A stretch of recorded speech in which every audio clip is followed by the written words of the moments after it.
Donald Trump is allegedly not a fan of mail-in voting unless he's doing it himself. That became clear in one of his COVID-19 pressers, where he claimed that democracy is only allowed for people like him, but not for people like you. Take a look. You were highly critical of mail-in voting, mail-in ballots for voting. I think mail-in voting is but horrible. You voted by It's mail corrupt. in Florida's election last month, didn't you? Sure, I could vote by mail for that. How do you reconcile Because I'm that? allowed to.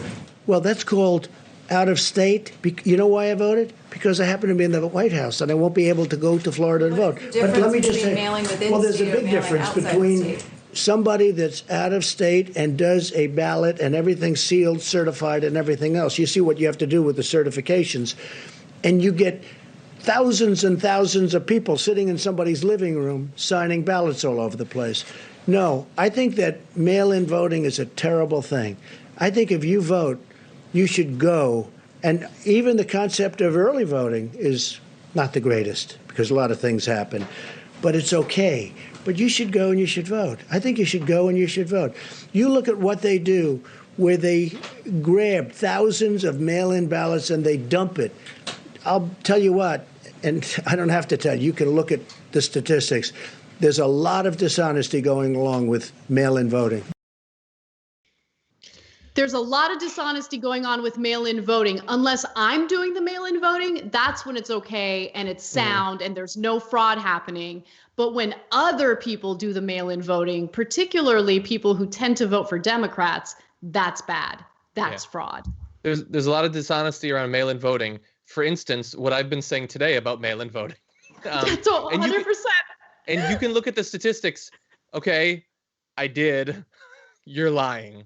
I wonder, do you ever wonder what it would be like if a regular awful Republican was president who stretched the truth or said things that were kind of manipulative or dishonest, but it was founded in truth? What it would be like to do this job responding to things that have elements of truth rather than just make up whatever you want to be true and say it, and then we'll show how it's untrue and nobody cares. He stood there and knowing that he voted, attacking it. He could be doing this presser with an orangutan on his shoulders, talking about how primates are the worst and nobody should associate with them and they're terrible pets. And someone could point out, hey, there's a monkey on your shoulder, and he could say, no, it's I'm allowed. It's like primate, but they're terrible. You shouldn't be allowed to have them. It all feels so irrelevant. It feels like we're watching satire instead of real news. All those reporters still show up, but that doesn't mean that it's real in any way that matters. Yeah, exactly. I mean, these pressers have turned, they've been a circus, but they just keep getting worse. And he's so unbelievably adversarial toward reporters who ask him simple questions. There was one guy who wanted to ask about oil prices. And Donald Trump dismissed him because he's like, what's the price of oil? What's the price of oil? And he's like, I don't know today off the top of my head. And he just dismissed the reporter and moved on because he didn't know what the price of oil was that day. It's pathetic.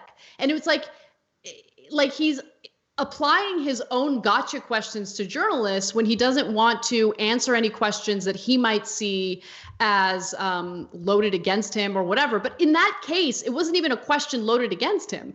The guy was just like, oh, I wanted to ask you about oil prices. And that's when Trump jumped in with his nonsense. Go ahead. And I'm sure you remember 2 weeks ago, the reporter asked him the ultimate softball question. It was, what would you say to Americans who are nervous and are scared and they want some reassurance? And he said, well, I'd say you're a terrible reporter. Dude, I just teed you up to be you have me, I have your back, I'm going to do what's necessary to protect you. Instead, he's like, F you, man. Don't come at me with that. Yeah, he's really bad at recognizing layups. You're right. Yeah. But look, Trump is also unbelievably honest at times. And nothing made that clearer when he commented on the election reforms that Democrats were demanding as part of the stimulus bill. Here's what he had to say about those reforms. I will tell you this. If you look at before and after, the things they had in there were crazy.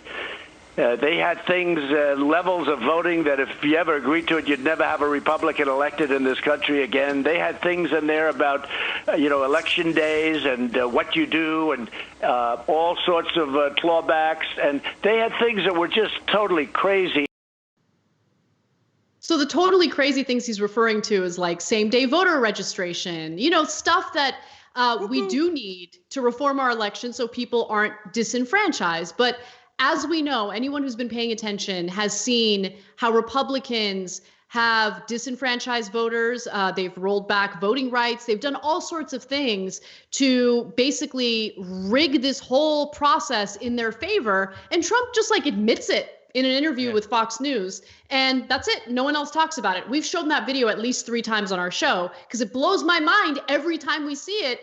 Why isn't anyone else talking about it? Yeah, well, we talked about this morning on the damage report, but he actually forgot what you're supposed to do as a Republican. He should have said they have all this stuff that they put in there that would result in a Republican never winning.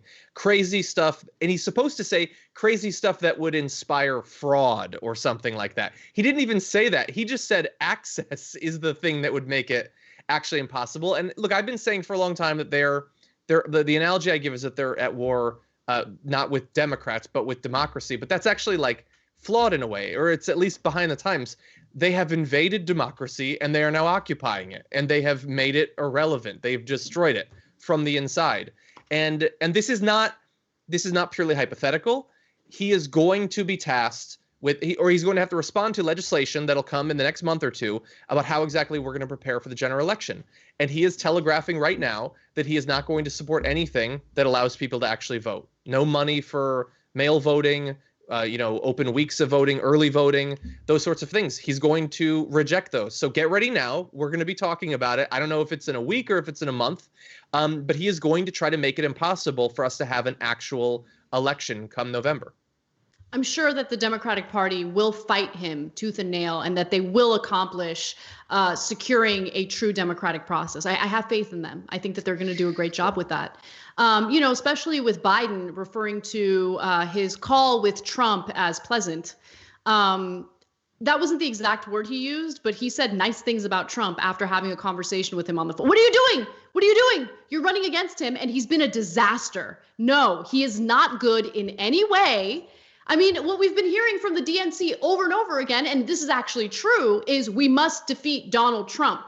Then act like it, act like it, act like it. If he is this giant threat, which I agree with, he is, then act like he's the threat. Don't refer to a phone call with him as something positive. He's a disaster, 100% disaster. God, on one hand, the DNC will shame you for criticizing Biden because we got to beat Trump, we got to beat Trump, we got to beat Trump. And then on the other hand, they're like, we're going to take it easy on Trump. No, let's not take it easy on Trump. Let's be vicious toward Trump. Yeah. But they're way more vicious toward progressive candidates and progressive voters than they are against Donald Trump. It's incredible. Yeah, he's acting like he wanted to defeat progressives and he wants to hang out with Trump. Like he's hoping to set up a movie night. I don't know. He wants it to be pleasant. I know that. Thanks for watching The Young Turks. Really appreciate it. Another way to show support is through YouTube memberships. You'll get to interact with us more. There's live chat emojis, badges. You've got emojis of me, Anna, John, JR. So those are super fun. But you also get playback of our exclusive member-only shows and specials right after they air. So all of that, all you gotta do is click that join button right underneath the video. Thank you.